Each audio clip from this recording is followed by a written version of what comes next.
Hello and welcome to DealerCast 2.0, brought to you by CGC Media and exclusively sponsored by PSX Digital, a Moto X company. If you want to consume more brews or for more information, go to psxdigital.com.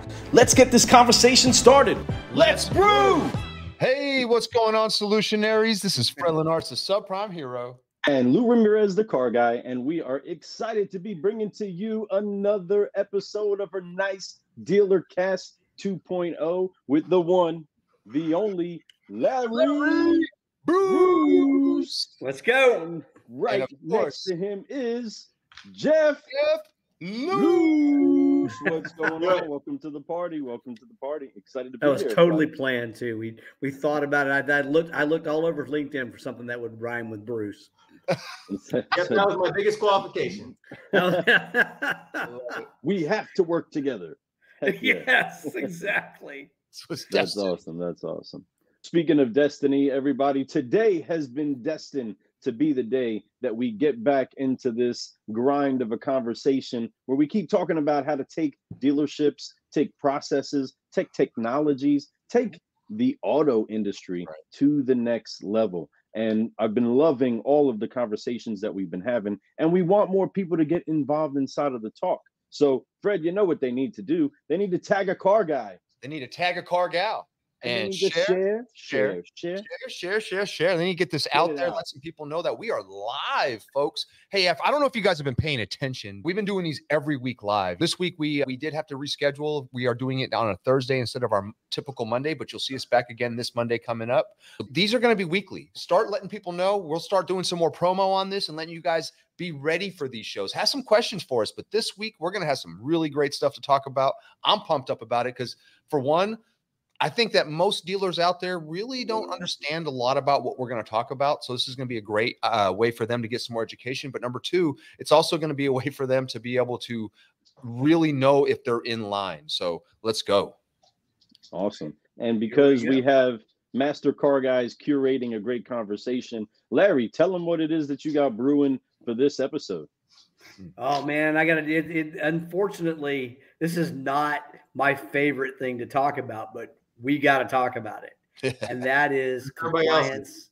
Yeah. Compliance, legalities, privacy law, the absolute, and you want to say insanity, but is it? I have to wonder. I don't know that it's really, if I would call it insanity, as much as maybe what we've been doing is insane as the car dealer. Because I'm not gonna, I ain't gonna lie. Looking at what the FTC has brought out, the FTC, FCC, all these government agencies and the laws, it makes sense. I don't want to copy my driver's license hanging around your store. I really don't. I don't. You want my copy of my social security card. Back in my day, we wouldn't think twice about it here. I've got it right here in my wallet. Bam, bam. You just throw it down. I mean, and Fred, in the subprime game, you've got to have these things. There's no way around it, right? No. So now, but you look at the law today, and we've done way too much digging into that now. I would tell you, I'm going to make a bold statement. Car business, independent, it doesn't matter who you are. You're out of compliance. If the FTC was to walk into your store today, it's not going to be a good day. Gut check. I believe that. So I think true. you're speaking facts, hashtag facts on that one right there. And I think that a lot of y'all don't even know. It wouldn't be like they're doing it on purpose, right? Right.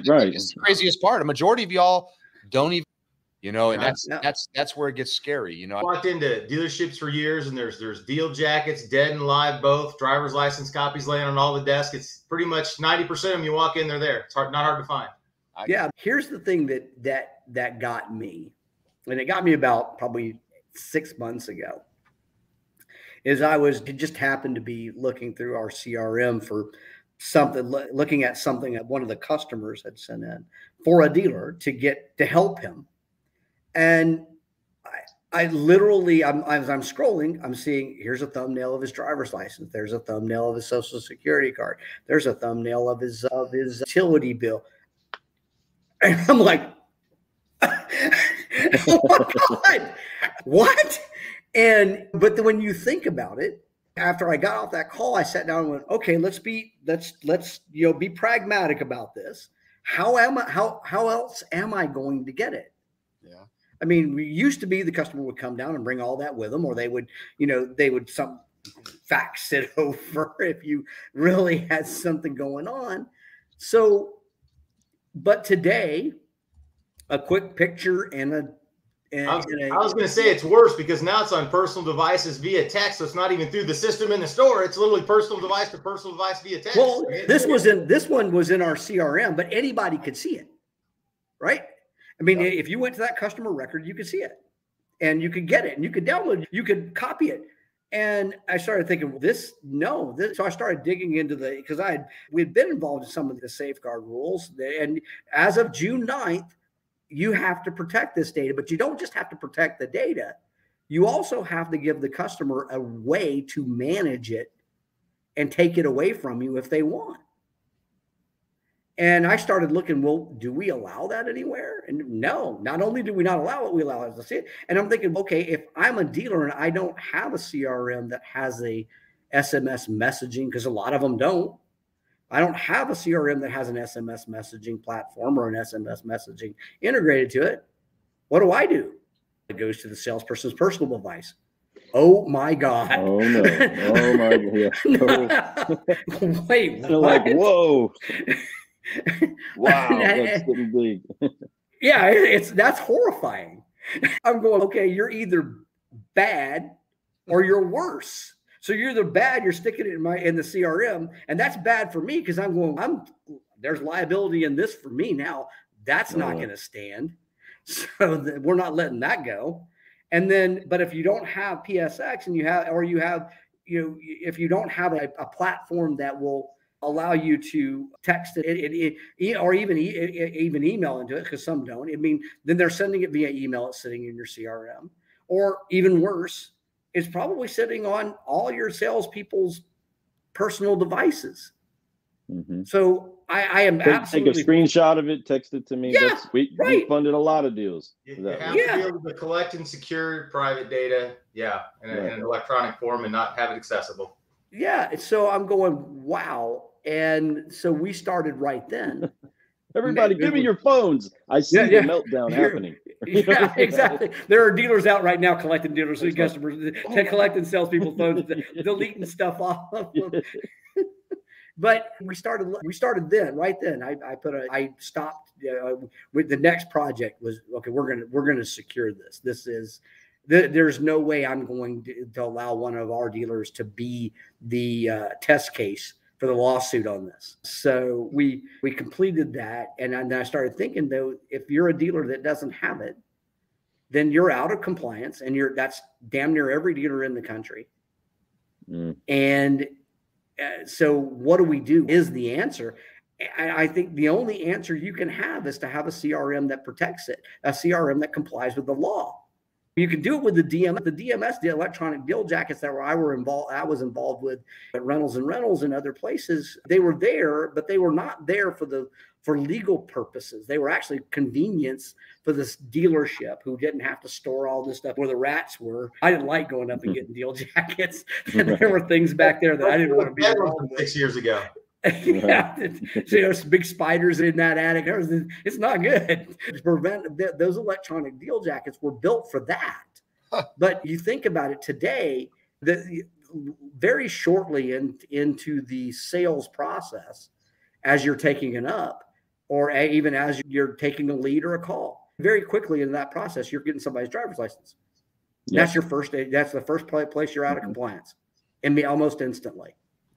I love that. It's great information. And I'm thinking, gosh, we've got to fix it. It's not a DMS thing. This is very much a CRM thing, because that's where it's all got to go. And if the dealer is going to try to manage this stuff, because basically the FTC law states that somebody has to be designated in your store as the compliance type officer who looks at these documents and decides who can see them and who can't. If you don't have that process, get one.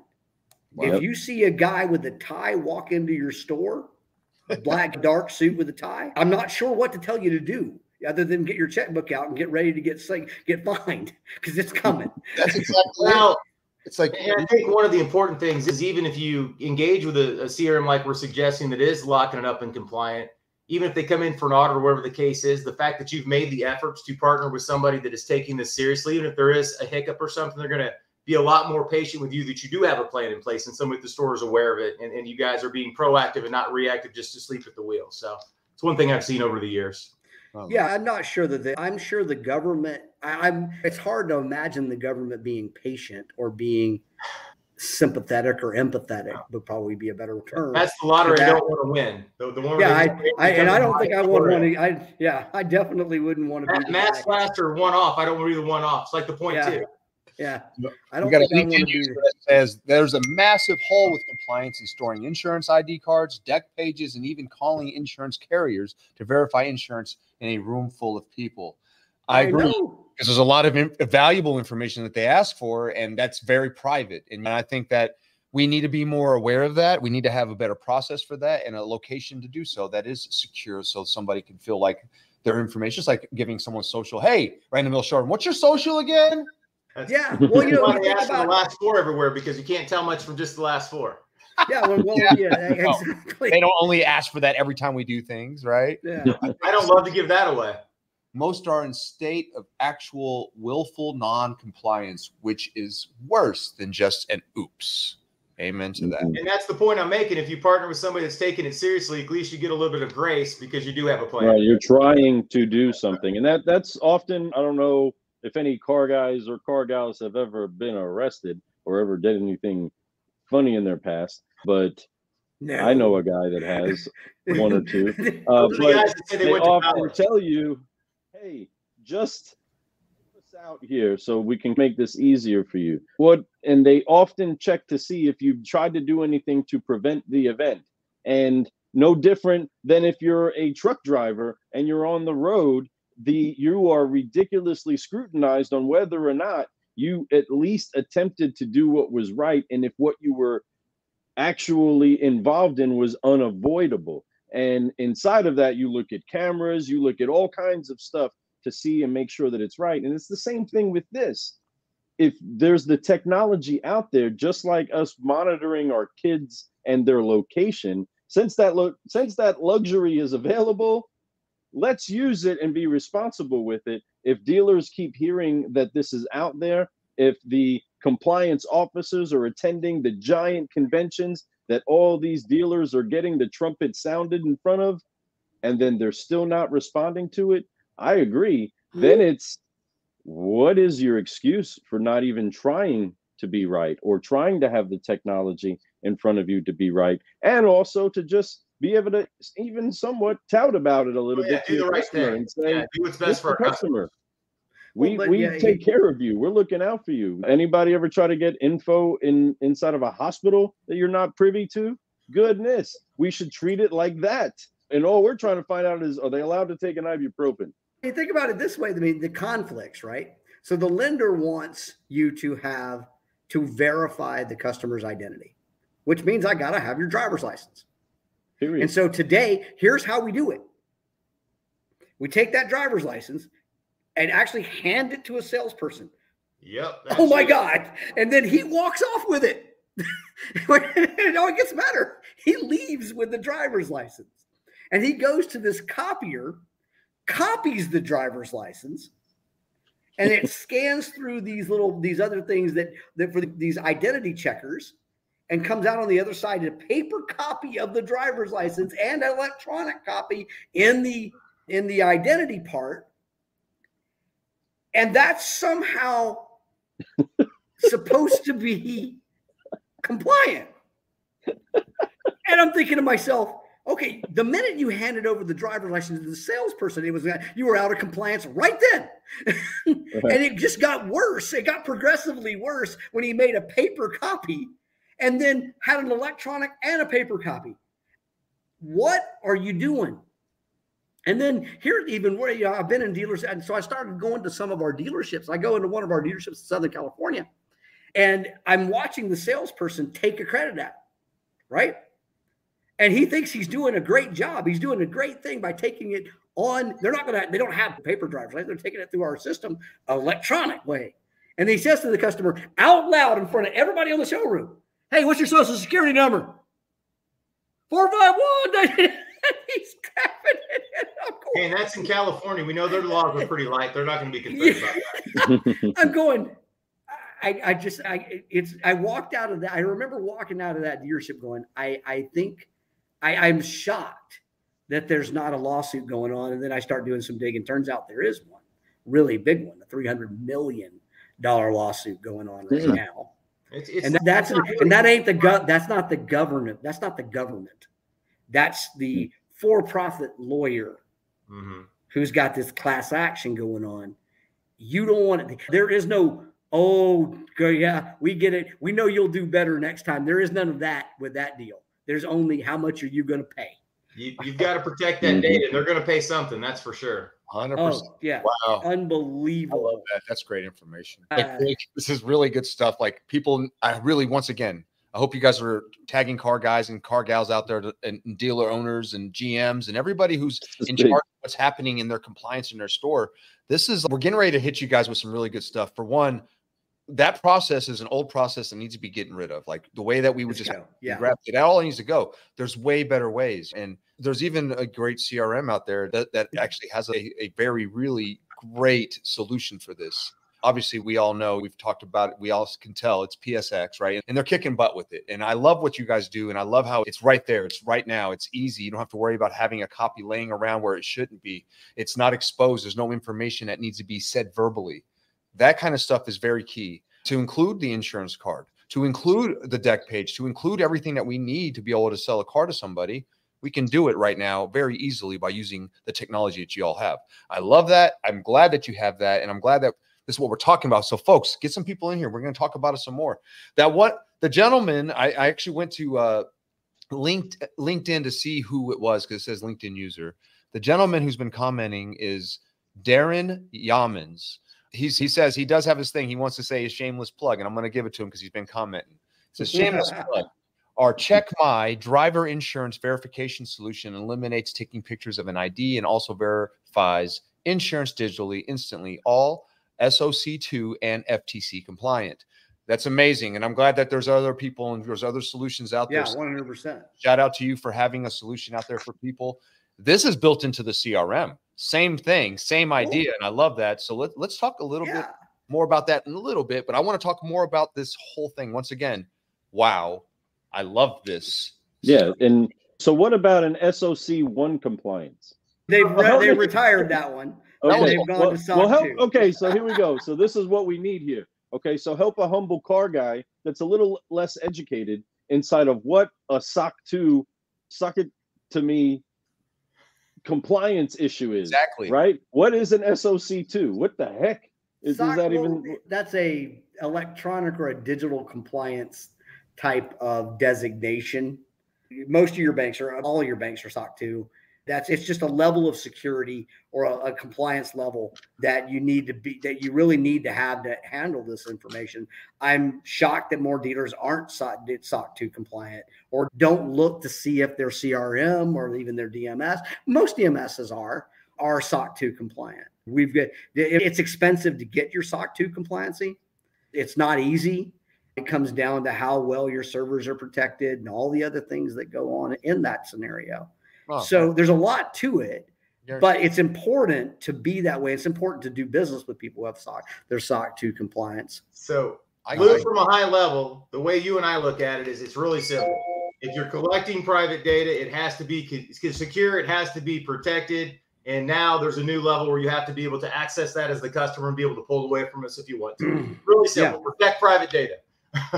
It's what you just said there. It's to protect private data. And Larry said it does cost a little bit of money to get yourself set up that way. But if you want to start doing DocuSigns, it might be more than a little bit. But if you want to start doing all these things legitly and make people feel comfortable doing these types of business transactions with you, and for you to do transactions like that with other people, you need to get this compliance. I'm telling you, it'll make you feel better about every deal that you do digitally. Yeah. I would tell you, if I was back in the dealership today, if I was back, had my stores again, I would definitely be, my first question to any CRM would be, are you SOC 2? And because, do you have insurance? Do you have data fraud, and that the insurance for that? We had to have that for some of the bigger dealer groups that we facilitate for. We had to have that, and it ain't been that. I'll tell you, that's really expensive. I'm telling you guys, I'm going to start role playing with sales pros just for a little bit, just to start seeing the look on their face when I ask them and I say, hey, okay, you're the sales pro, I'm the customer. Go ahead and meet me. Hey, welcome to ABC Motors. I am and you are. Or is this your first time here? Or is this a welcome or welcome back? In, welcome back. Right? That's where you want to go. Back. If I hear any one of those, I'm going to say, this is a welcome in. But tell me about your SOC data. Are you guys on SOC 2? SOC 2. And then let them say, oh, wait, what? That's when you get the TO room. I need a TO. I don't know. Not a TO. Push the TO. Hit the TO button. I need a TO. I bet you that this is a good question to ask your veterans and your green peas and leave them all right there saying, what do you have a comptroller that can answer that? We got Justin Silver has some answers for us. He says SOC means all data is digitally secure. I know. Protect your customers' data. No better way to lose trust than breach. Amen to that.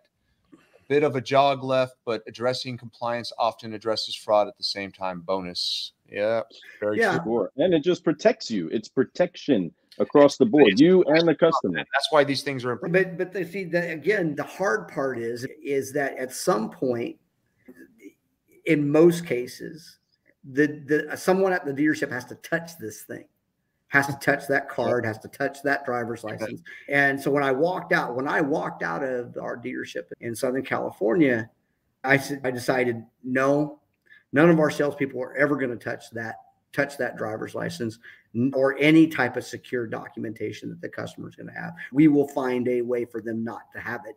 We will find a way for them to be able to take a credit application and not have to ask the customer any questions about it. We will find a way, and we did, to do all of these things so that our dealers, when that at the very minimum, if some lawyer comes in and wants to add them to the class action lawsuit, they'll think twice. I'm not saying it'll keep you out of it, but that lawyer is going to think twice about what you're doing and whether or not you should be involved or your customers should be involved, because you have done at least everything you can to keep that data secure, to identify that customers, that is the customer, they do the identity checks, that your salespeople don't have it, and that they don't have any control over it or anything else. Because I was really just waiting for a customer to come tell a dealer, my identity got stolen, and I believe your guy did it. I was just waiting. We've had some situations come up in the past. Yeah. There all kinds of different companies get started with some customers' info. It's crazy. Owners of stores, it's happened to. It's scary. Yep. Yeah. Mm-hmm. And so that's when we made the decision. We will get not only where we were already having to be SOC 2 compliant, but I was just going to eliminate all requirement for a salesperson to have to touch any type of secure data at all or secure document at all for a customer. One easy way for the customer to get it all over there, but it all goes into a secure place. And we're completely 100% FTC legally compliant. We managed to do that. And then afterwards, started thinking, well, on all my time in the dealership world, have I ever seen even a DMS do that? And I haven't. I'm sure they do it today. I have not checked with my friends at Reynolds to see if they do, but I'm sure they do. They're very legally adept, and they stay real close to that. No question in my mind. But I think they look at it from a very different perspective. A CRM has to look at it. We're the tip of the spear. We're the first one. We're the first. Right. We're the first technology that you're going to engage when the customer walks in the door, sends a lead in, makes a phone call in. We're the first technology that's going to be engaged. The DMS comes after we sell the deal, not before. Right.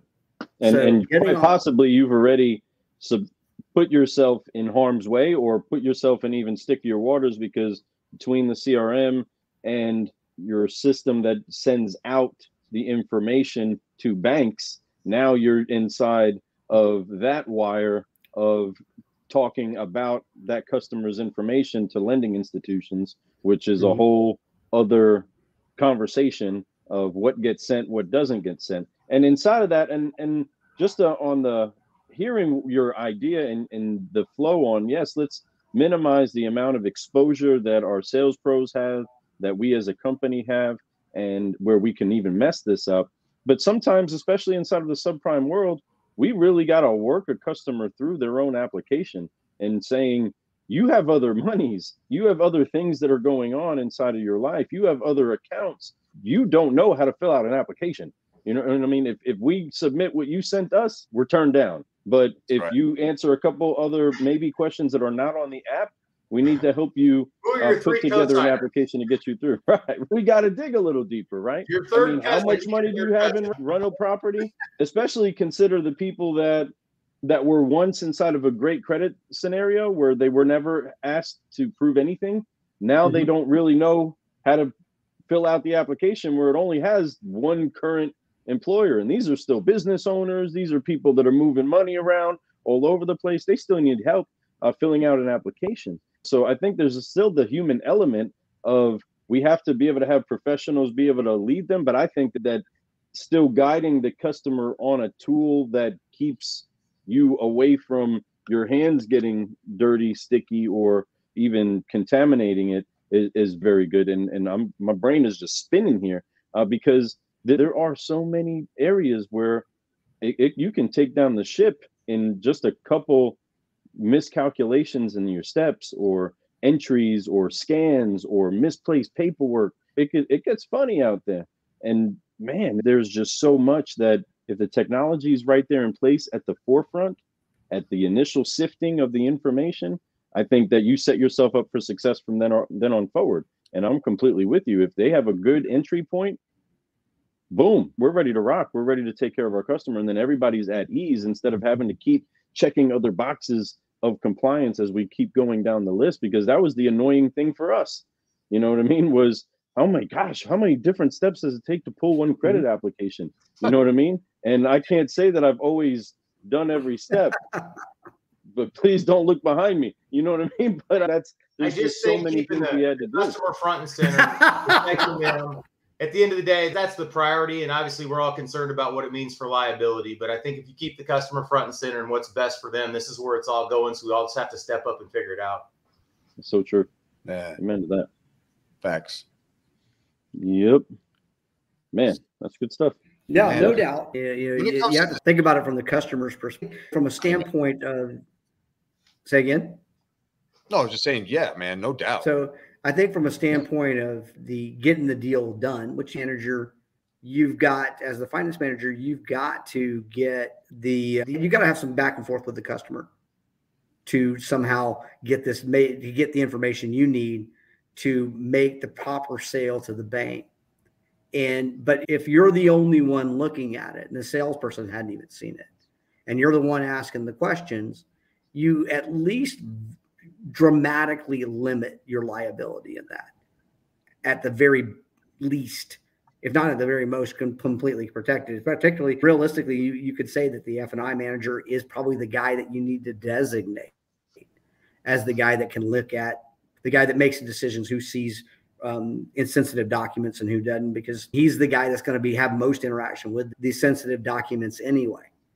I agree with that. They're not on a piece of paper in a folder. They're not in a piece of paper on a folder sitting back behind me, in a little carrier there, and I'm grabbing it, and they're just floating around everywhere, or heaven forbid, sitting on somebody's phone from a picture. It's not there. And we're going to have to tighten that ship up, because there are fines coming, and worse yet, there are lawsuits coming, and you just don't want to be that guy. And we're in the car industry or in automotive industry or in sales, period. And when you're a salesperson or in the sales side of it, and you go to court, even if it's on that line, you're going to lose, because they are going to make an example, and we are the easiest ones, because most people don't like car people, my friends. And that's the thing. So as I'm talking to you auto dealers out there who are watching, you need to get this stuff right. But how much better will you sleep at night? And that's the thing. Like, it's going to make you feel better, save you tons of money, could possibly save your business, because you could lose your whole everything. In many cases. Yeah. And what do you have to lose for betting on being safe? Nothing. Hey, before on a safe bet, you know what I mean? What do before you we walk lose away on from the finance office, I just thought of something that we started talking to some of our dealers about, trying to be good consultants outside of what we do. But I heard this great pro tip the other day. In the finance office, when we're trying to get more reviews to the store, while they have that downtime and they've got some time in the office, get your finance guy to start asking for customer reviews when they're having a good experience. Have a QR code, whatever the case might be. The store's doing or amplifying the reviews online, and then control it too, because if it's not a happy customer, maybe you don't ask for a review. Pro tip of the day. Hey, that sounds like a solutionary tip. Another dealer that I know, independent dealer right here, Matt Damos, get compliant. I know a dealer who just wrote a $2 million check. That's an M, boys and girls. Ouch. Start right now, painful. my friends. I have friends out there that can help you. I know people who can get you compliant. And then once you get there, we have a company that can help you stay compliant. And that's what's amazing. So reach out to us, man. I'm telling you, we have ways to help you on this. But it's, again, I don't care if it's $200,000. That's a lot of freaking money to write for something that can get fixed right now. Work on it, folks. It's going to get more serious, and it should. We all should be compliant. We shouldn't be lazy with what we do. We should be doing it the right way. People should treat us like professionals because we should act like professionals. We are professionals. Amen. Right, exactly. 100%. LinkedIn user says, I heard that 2024 would be the year when dealers would truly begin using technology to make the customer experience number one. Addressing compliance doesn't have to be a headache. Amen to that. It's just a process modification. Make consumers today, or most consumers today will appreciate that. We 100% agree that they will appreciate that. They're going to be thankful that you are taking precaution to protect them. And it is a selling point that you really do take care of them, because it is very primitive throughout the industry, the way that we handle some sensitive documentation. We talk a lot internally here on our team about care, don't care. So many of the things as you go through the process and the wins and the losses and what dealerships really want to accomplish compared to what they're willing to do to get there. Care, don't care. Do you care about your customers? Is this important to you to protect their information? If you do, you need to get aggressive and take some steps to show them that you care. I love that. If you don't care, I know some government people and probably some lawyers that'll get you to care pretty quick. Post about it online. I know a $2 million check will make you care very fast. They're like, God dang, man, I can't believe that would be. I don't care what dealer you are. Hell, if you're Red McCombs, $2 million. If Red ever had that, if I ever cost Red $2 million, I guarantee you, I would be seeing the pine. I'd be riding the pine. And I ain't talking in the organization either. No. They keep you around because they'd be pulling that out as a stipend every month to get their money back forever. I'd be the porter. I'd pay it off in 467 I'm garnishing your wages for the next 30 years. You got to live it out. There's just no way. There's no way that $2 million is a big check for any dealer. I don't care who it is. Yeah. And so at the end of the day, it's for something that was totally avoidable. That's the hard part.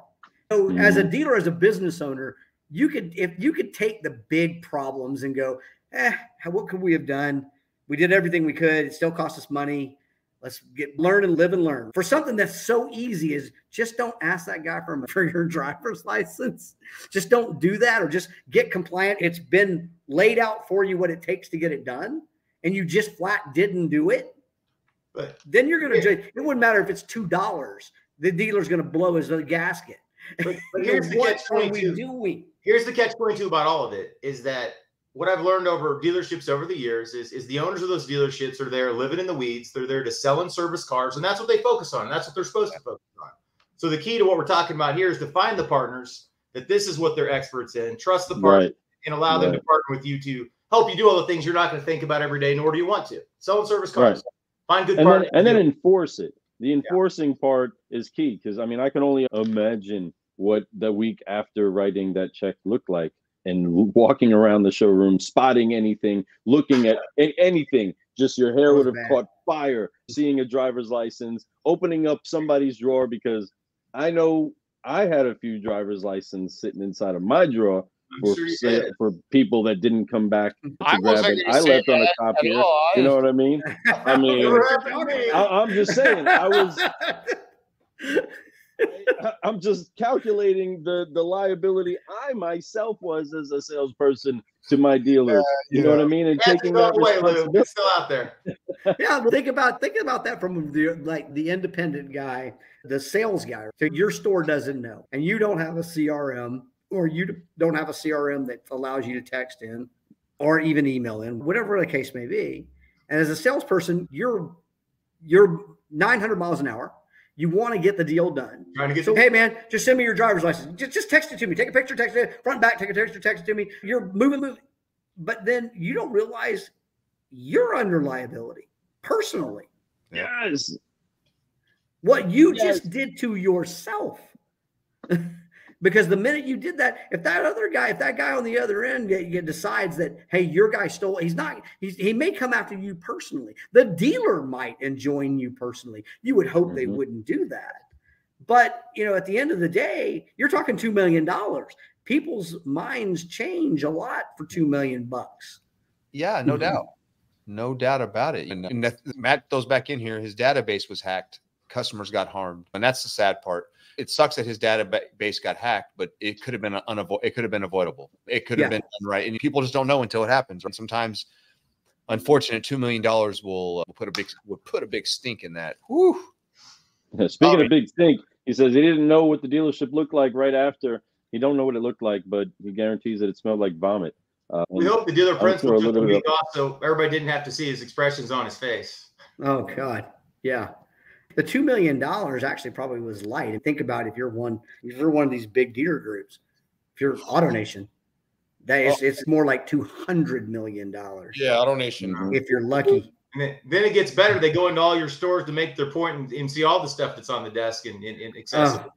It's brutal. It's brutal. Yeah, I can see lawyers licking their chops at this. Yeah, that entire process, we came to the conclusion the entire process needed to be digitized. The entire process needed to be one person saw everything and one person made a decision. And that was actually 100% compliant. And at least at that point, you can say I was compliant with the law. Now, if somebody decided to do something nefarious and you end up being liable for it, that's a whole nother matter. And now you're gonna get sued anyway. But it's going to be harder to get the money out of you if you were compliant with the law. Mm-hmm. And the law, and the hard part about this whole thing is that the law changed June 9th of 2023. We are almost 1 year into this, and we've been walking around this minefield, and only a couple of people have stepped on the mines yet. There's still a lot of mines out there. And actually stepped on the mic, right? I've actually got on a microphone to say, hey, everybody, wake up. That 2023 update, this has been going on a long time. Stores have been getting sued for a long time. It's just getting worse. This isn't new. This is just a new update and a little stricter policy. This is a deal. It's been a deal. Wow, man. Wow. Folks, on a lighter note, you today can go ahead and find out how PSX Digital can help set you up for success by being able to put you inside of compliance on your website, on all of the things that you have touching your customer from beginning to end inside of your CRM, to even what goes out to the banks. Folks, go ahead and book a demo, find out how you can go to the next level with the right technology and be able to rest at night, just knowing that you're at least putting a process together to get yourself compliant. We would highly recommend that you would set the appointment to just find out, and also call, verify. We have other people that we do recommend specifically. Tom Klein, shout out if you're watching. Help people find ways to stay compliant. You need to get a professional to team up with you on it. This is another great conversation that we've been brewing and of vital importance. Not as sexy as putting a process together and how to close car deals, but folks, you want to keep doors open to your business. I tell you what, that's pretty awesome to me. $2 million in your bank account. That's it. Say word. It's kind of ugly, but it's very timely. I think it's time that everybody does take a look at it. It is. We all need to get better, and the only way you can is to do this. Look at it, fix it, and it's done. It takes a little bit of burn to be able to get that flex that you want. So get after it, my friends, and reach out to PSX. I'm telling you right now, we have their website right down there scrolling. Go to that website, set it up. reach out to me or Lou. Of course, you can reach out to these two gentlemen down here.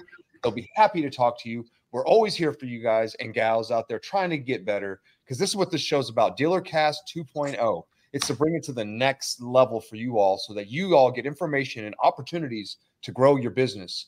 Whether you're in power sports or whether you're in the automotive industry, we are here for you to make sure that your dealership, your organization, your people are protected and know what they're supposed to be doing every single day and be compliant while they're doing it. That's what DealerCast 2.0 is all about. That's what us four are trying to bring for you all. And I hope you guys are enjoying this show, this series, and this season, because it's going to be a great one. I'm pumped up. Let's go. Okay. Any last words before we head out, Jeff? No, man, I'm good. Have some fun. That's what I always end with. Have some fun while you're doing it. That's Have some fun. That's our number 7 stop, last stop on our Make It Happen mapping. Mandatory fun. OJC, on the job coaching. That's it, baby. OJC. OJC, baby. What about you, Larry? You got anything last? Larry, anything? Hey, I want to thank you guys for helping us help dealers. That's all we ever wanted to do. We got lucky enough to be able to make a little money doing it. And we got lucky enough to meet a lot of really great people doing it. And we want to keep doing that. We want to keep them in business. They're great people. I don't want them to go away. I want to be able to go by the store. Yes. Yeah. And you got to stay in business, because I've got to have some place where somebody can page me. Yeah. Because if I don't get like a page a quarter, if I can't walk into a dealership and have somebody say Larry Bruce line 3, if I can't get that, I may die. I listened to it for so long. It's a life-saving measure. I want to help Larry live. It's a little bit of oxygen for me. So I got to keep you guys around for that, for sure. At the same time, this is the world's changing on us. We all know it. We all talk about how I think we got a DealerCast coming up on my good friend Brian Benstock. How the change that's going to happen. The change has been happening, man. The change has been happening for 24 years. Yeah, it has been happening. Man, and that guy's been ahead of it the whole time too. He's pretty smart. Yeah. Yeah, he is. He knows what he's doing. He's got the number 1 Acura store in the country. Let's go. Knows a thing. Heck yeah. Car guys and car gals, this has been another great DealerCast 2.0 episode for you to enjoy. Let's go ahead and forgive, focus, fly, and let's keep rocking and rolling. Hello, Joey Bell. Hello from Jersey. What you doing out in Jersey, Joey? Heck yeah. That's my brother, by the way, my actual brother from my mother. Okay. But let's forgive, focus, fly. Let's keep growing, everybody. On 3. Let's do it. 1, 2, 3. Forgive. Focus.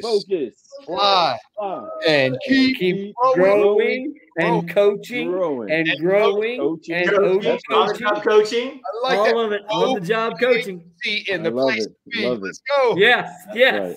We got to get like a Marshmallow type DJ to get that done.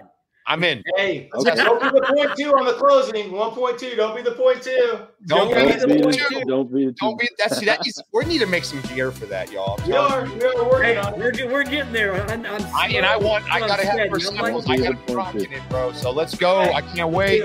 DealerCast 2.0, folks. Stay tuned for the next one. We'll see y'all on Monday. Peace. Yeah. Peace.